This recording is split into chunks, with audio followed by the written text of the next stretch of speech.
আসিফ এবং মাহফুজা হয়তো বা কোনো একটা সময় এখান থেকে বেরিয়ে হয়তো বা রাজনৈতিক দলে যোগ দিবে। আমি পরিশেষে একটা কথাই বলতে চাই, আমরা কিন্তু বারবার স্বাধীনতা অর্জন করেছি, ৭১ করেছি, বাট আমরা ধরে রাখতে ব্যর্থ হয়েছে। এবং এইটা এখন ইন্টিরিয়াম গভর্নমেন্ট চাইলেই এই ঐক্যের ব্যাপারে কিন্তু একটা রোল প্লে করতে পারে। বিএনপির পক্ষ থেকে কিন্তু বলা হয়েছিল সরকারের মদত থাকলে নির্বাচন প্রশ্নবিদ্ধ হবে, অর্থাৎ এনসিপির প্রতি যদি সরকারের মদত থাকে। যদিও আত্মপ্রকাশ অনুষ্ঠানে সরকারের কেউ ছিলেন না, কিন্তু সরকারে আবার তাদের প্রতিনিধি রয়ে গিয়েছেন এখনো। আমি ছোট্ট একটি উদাহরণ দিই, ২৮ তারিখ একটি জেলা থেকে ডিসির মাধ্যমে বাস নিয়ে তারা এসেছিলেন এই আত্মপ্রকাশ অনুষ্ঠানে। কিংস পার্টি বিশেষণ কাজে লাগছে কিনা ডক্টর আব্দুল আল মামুন সংক্ষেপে উত্তর দিবেন। 10 সেকেন্ড সময় নেই, তবে বেশি অ্যাড করার জন্য যে পলিটিক্যাল থিওরিতে ৪ ধরনের আমরা রাজনৈতিক ঐক্য হতে পারে। এটা হবস আর লক্সের সামাজিক চুক্তিতে রাষ্ট্র নির্মাণ বা সাংবিধানিক তত্ত্ব, যে সংবিধানের মধ্য থেকে কাজ করা, অথবা সর্বসম্মত তথ্য যে সবাই মিলে করলাম, এইগুলোর কোনো সম্ভাবনা ইভেন নির্বাচনও যদি অনুষ্ঠিত হতে হয় আমি এই মুহূর্তে দেখছি না। যেটা হতে পারে যে উদার রাজনৈতিক তত্ত্ব, সেই জায়গাটা জাতির স্বার্থে, সবার স্বার্থে, সবার মঙ্গলে, দল মত ভুলে গিয়ে এই উদার রাজনৈতিক তত্ত্বের ঐক্যে কিন্তু পৌঁছতে হবে। তাহলেই সংস্কার হবে, তাহলে নির্বাচন সঠিক সময় হবে, আমরা দেশে স্থিতিশীলতা ফিরবে বলে আশা করি।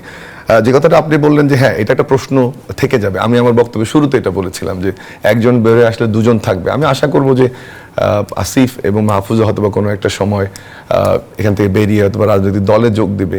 আর যদি সেটা না হয়, তাহলে এমন ব্যবহার নিশ্চিত করতে হবে যে বাসের মতো ছোট ছোট ঘটনা, রিকুইজিশন বা পলিটিক্যাল ওই কোনো হেলিকপ্টার ইউজ করা, অনুষ্ঠানে যাওয়া, এগুলো নির্বাচনের আগে কিন্তু কোনোভাবেই কাম্য নয়। এবং তবে হ্যাঁ, যেহেতু রিপ্রেজেন্টেশন যদি থেকেই থাকে এবং এই শিক্ষার্থীদের দ্বারাই সব দলের সাপোর্ট ছিল, বাট তারাই অগ্রভাগে ছিল এই সরকার প্রতিষ্ঠা করার ক্ষেত্রে, তাহলে কিন্তু তাদের জন্য বরং চ্যালেঞ্জটা খুবই এদিক থেকে নয়, পলিটিক্যাল পার্টিগুলোর থেকে নয়, জনগণের সামনে কিন্তু তাদের চ্যালেঞ্জটা খুবই গুরুত্বপূর্ণ। তাদের উপদেষ্টা পরিষদ, প্রশাসন, বিচার বিভাগ, তাদেরকে কিন্তু পরীক্ষা দিতে হবে যে তারা একটা নির্বাচনের সুষ্ঠু পরিবেশ, যেটার জন্য এত কিছু সুষ্ঠু পরিবেশ। আমি একটু একই প্রসঙ্গে ডক্টর তৌফিক ইসলাম, আপনার মন্তব্য খুব সংক্ষেপে, আমরা শেষ করব।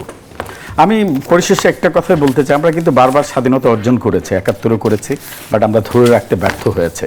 ৯০ আমরা গণতন্ত্র পুনরুদ্ধার করেছি, আমরা ধরে রাখতে ব্যর্থ হয়েছি।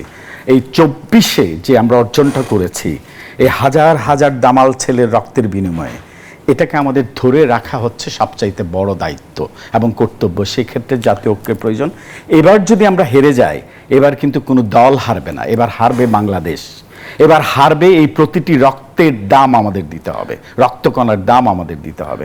সেজন্য আমার মনে হয় কিছু কিছু ইস্যুতে, যেটা নির্বাচনের আগে যেটা প্রয়োজন, যে আমরা ফ্যাসিস্ট, অ্যাগেনস্ট দ্য ফ্যাসিস্ট এবং ন্যাশনাল ইন্টারেস্ট সহ কিছু কিছু ইস্যু নিয়ে আমাদের জাতীয় ঐক্য প্রয়োজন, এবং সেটা যেন সবসময় অটুট থাকে। নির্বাচনের পর যে দলই ক্ষমতায় আসুক, কিন্তু কিছু ইস্যুতে আমাদের ইউনাইটেড প্ল্যাটফর্মে আসতে হবে, আমি সেটা মনে করি।